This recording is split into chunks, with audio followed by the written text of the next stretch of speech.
What is up, my fellow viewers? It's your boy A1 like 6 can never take a motherfucking loss. Today we're to react to the motherfucking fighting business. UFC 300, Procházka versus Rakic. I think I said that right. The deeper dive. I think this is like a prelim one. Like he talking about the prelims. I feel like he should have just did his fucking thing. Cut that bitch up to 20 minutes, bro. I could watch 25, 35 minutes. It doesn't really matter, but 35 is kind of like dragging. I'm gonna be honest, but like 20 minutes would have been 30. But fuck, everybody get into this son of a bitch. Is in your DNA. You are the warrior or you are not. Your Procházka is probably your favorite fighter, or He's definitely not my favorite fighter, buddy. at least on your list. Here is the true martial artist, Yuri Procházka. A respectful martial artist who always goes to war. You're one of my favorite fighters, so it's difficult to not like Oh, shit. I forgot. fanboy over you, but I really appreciate you and wish you nothing but the best for UFC 300. I'll be rooting for you, bro. Thank you. I'm not glazing. We're all fans of Yuri, but You're not glazing, bro. You just supporting the sport, man. I fuck with it. Alexander Rakic can't stand the sight of him. Oh, he is a fake samurai. We are just figuring out who the king of Europe is. Something about being a fake samurai pisses him off. Rakic wants to beat Yuri up, and in the main event of the prelims, he'll have the chance to do it. You heard that right. Main event of the prelims, because it's here. It's upon us. UFC 300. And what do you think? From what I saw, it was a whole bunch of mixed reviews, but this card right here is as stacked as it comes. Can't lie. I cannot lie. UFC 300 is definitely stacked. It is not something I thought it would be. I thought it would got more promoted how it did, but it is what it is. But at the same time, I feel like it's more focused on the prelims more than focus on anything else. Because this is like kind of the first UFC you want to actually like. Don't get me wrong. I watch every UFC fight I need to watch. Like I watch every single fight night, all that shit. I don't give a fuck. I don't even know who's fighting. I just want to watch it just because it's UFC. Anything can happen. But I just feel like now it's not like a snooze fest. Like, oh, let me wrestle you, dude. Let me just get on the cage, man. Let's just sit here and get tired before I even knock you out, man. It's gonna be all these opens for the rear naked choke. I'm gonna just tap on your head, man. Breathe atop you. It is what it is. Everybody get tired. But let me get back to the topic. If this is the UFC like one, you can actually be like, all right, bet, let me get on this joint. I want to watch this. Like, oh yeah, let's get up, let's go. As this joint might come on at this time, let's actually watch because every fight is intriguing. Every fight got a backstory. So I'm saying this from a fan perspective, and I'm gonna be honest. I'm gonna get blood out the truth. You feel me? I don't get paid from the UFC. And if I did, I still probably be talking this shit. Fascinating. There could actually be a documentary right now being shot. Of course. Cap. Behind the scenes to build UFC 300. It's fucking crazy. The expectations were high, and rightfully so. After all this built up from Dana White, part of me thought Khabib was coming back to fight Islam or something, but this card, in all honesty, is filled with hyped matchups, good to great bouts involving relevant and popular names. The card is now official, and I spent 1 week trying to pick out which prelims fight I should cover, and after much thought and deliberation, I'll do them all, because UFC 300 deserves it. Welcome to the fighting business. This is the only way to do this card justice. The UFC 300 deeper dive will be two-part. This video, we go through the stacked prelims, and while the segments might not be as extensive as we usually do, I'll do the best I can and get you hyped. 8 fights is a lot to go through, so without wasting any more time, let's dive deep. At 1 minute and 52 seconds, does anybody know the name of the song? Listen, just check out the Patreon for all the music plus, support your favorite channel, and you can even get some in-depth YouTube breakdowns. So if your thumbnail isn't attractive, people are just not going to click on it, and that's just the reality of it, right? Thank you to the fighting business, absolutely amazing. One of my favorite new channels going right now. Damn, bro. I still ain't make the intro. It's cool. It's cool. Davison Figueiredo versus Cody Garbrandt. I want Cody Garbrandt to win. The very first fight on this historic card features 2 former champions, the flyweight god of war Davison Figueiredo and former bantamweight champion Cody No Love Garbrandt. Cody had an awful last few years with bad performances, brutal knockouts, and a few personal problems. How are you doing post-fight? Just give us a little I thought he was going to get cut from the promotion, but the alpha male has rebounded somewhat, winning his last 2 fights. The latest one was by vintage knockout. Hey, I'm gonna stay busy in 2024. This is my call. Davison Figueiredo, this play should have happened a long time ago. Davison Figueiredo, on the other hand, torched the flyweight division and became champion. The only guy to do anything against him was Brandon Moreno, and following the 4th fight and the loss to the Assassin Baby, Figueiredo moved to 135 as he should have a while ago, and put up a statement for the rest when he defeated Rob Font. Bantamweight has a new contender. Ladies and gentlemen, give it up for Davison Figueiredo. We would be calling this a massacre a short while ago, and maybe it still is, but I don't know. Maybe Cody has entered a second prime because he looked good in his last fights. His chin and defense has always been suspect, but his power is still too much for the bantamweights, and even Figueiredo has to be careful. Even far removed from his champion days, a victory over Cody will catapult Davison closer to the title picture, and vice versa. If Cody can pull off the upset, then there is no doubt that No Love is back. Bobby Green versus Jim Miller. I got Bobby Green. When UFC 300 discussions started, fans made it pretty clear. Jim Miller on the card, But at the same time, Jim Miller wrestling is kind of like crazy. But at the same time, who knows? Because, you know, unpredictable. That's why we love the sport. or we riot. Miller fought on UFC 100 and won, fought on 200 and won, so his inclusion on UFC 300 was a no-brainer. And thankfully, the company isn't throwing him to a 21-year-old machine on the come-up. His opponent is Bobby Green, a fellow veteran who deserves a spot on the big stage just as much as Miller. This guy's willing to throw hands with anybody. He'll step in the ring and fight anybody on any short notice. But the question is, who gonna be willing to do that on the other end? I done did the song and the dance plenty of times for 10 years straight. As far as recent strength of schedule goes, Bobby Green has faced better competition than Jim Miller, and the KO win over Grant Dawson was actually pretty impressive. But Green himself is coming off a way too late stoppage loss to Jalen Turner, and that beating was just a few months ago. Are you down to fight Jim Miller at UFC 300? Hey, you just nailed it. You just nailed it. That is one of my goals. Miller hasn't faced better competition, but he is on a good streak. 5 wins and 1 defeat, and most importantly, he is not returning from a bad knockout. You know, Dana and Hunter were there, and they just said, hey, Bobby Green, 300, what do you think? Bobby Green and Jim Miller deserve to be on UFC 300, and we deserve to see these two lightweight veterans sharing the octagon. He's a very difficult puzzle.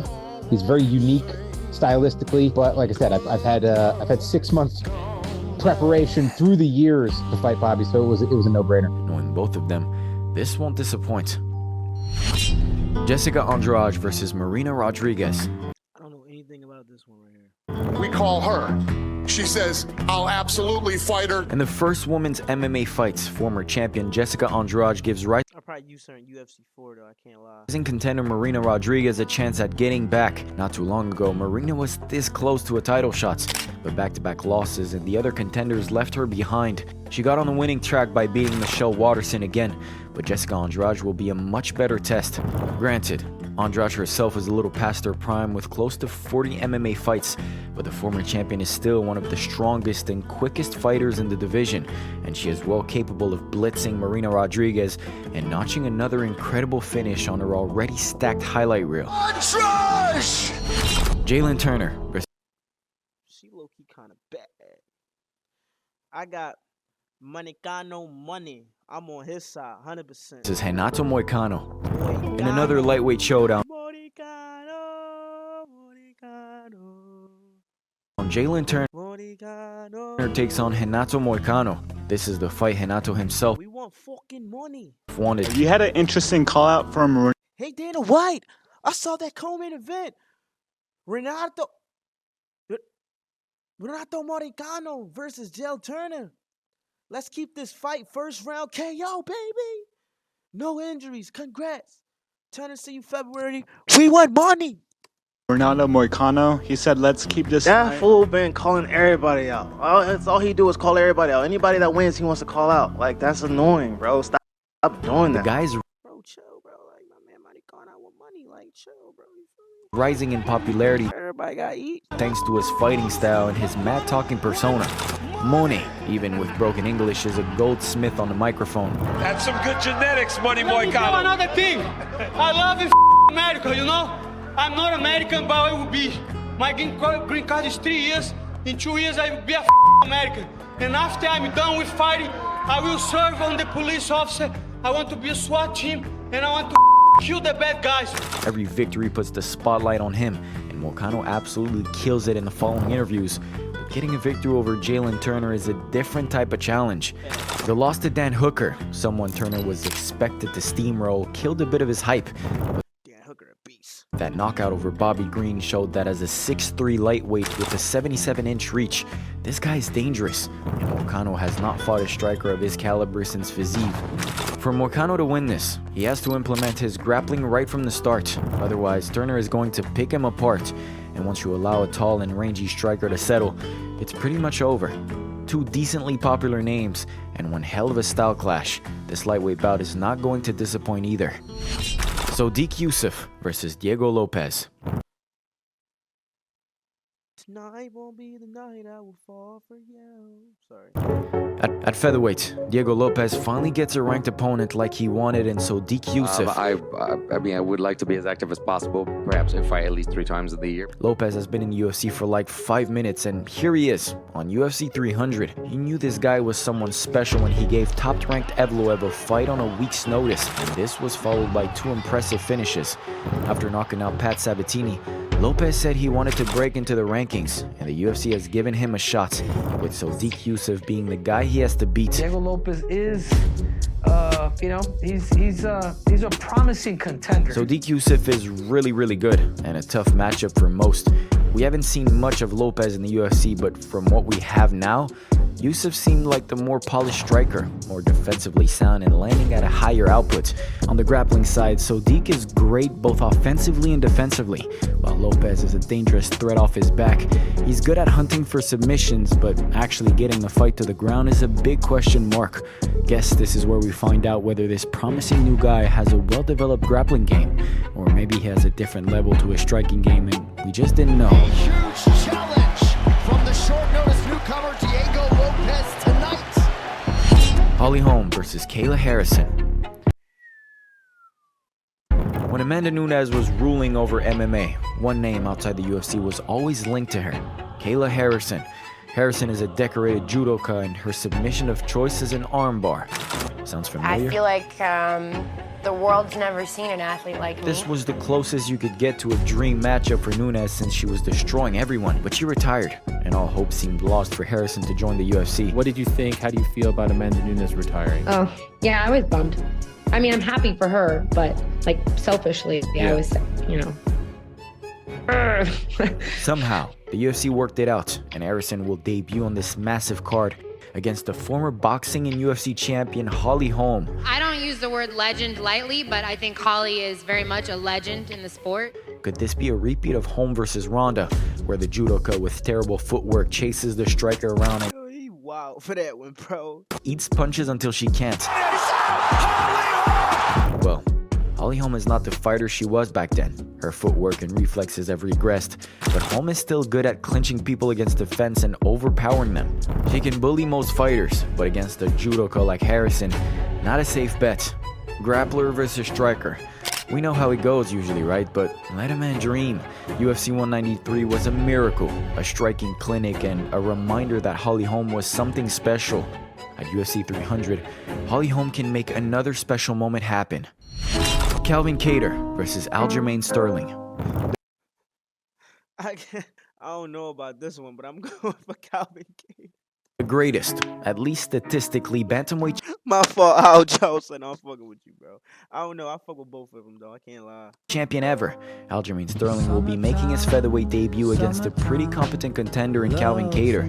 Well, they gave me 4 names. He was the highest ranked opponent. Sterling has had a weird few years. He won the title off of Petr Yan in the worst way possible. Barely beat him in the rematch and then defended against the one-armed TJ Dillashaw. But the last one wasn't really his fault. When he defeated a returning Henry Cejudo, that's when everyone had to accept it. Sterling wasn't just lucky, he was actually really damn good. Sterling returned way too quick against O'Malley, and Sugar found the perfect shot to put him away, ending his record-setting title reign. With his best friend Merab waiting for his shot, Sterling decided to move up. I was expecting a top 5 featherweight for him, but Kattar, ranked number 8, is as good as any. Kattar is always there, one shot away from title contention. The Max Holloway massacre made me question his future in the division, but he proved in his next fights that he was still at the top.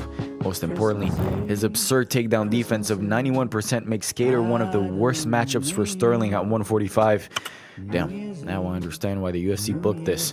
Sterling at the end of the day is a bantamweight great, and he still has a lot to offer to the sport. If he beats Kattar, the division will have a new contender. The same is true if Kattar defeats the former bantamweight champion. The winner enters the race. Oh yeah, bro, I forgot to tell you, bro. Like, I be getting copyrighted when you like play these songs, bro. You gotta relax, buddy. I don't got a Patreon, cuz. For title shots, because God knows the division needs fresh faces. Procházka versus Alexander Rakic. The prelims Can't lie, bro. That boy Alexander Rakic, I ain't even gonna lie, bro. He on some shit. Starts with Figueiredo versus Garbrandt, and they end with a former champion versus contender clash at 205. Procházka versus Alexander Rakic.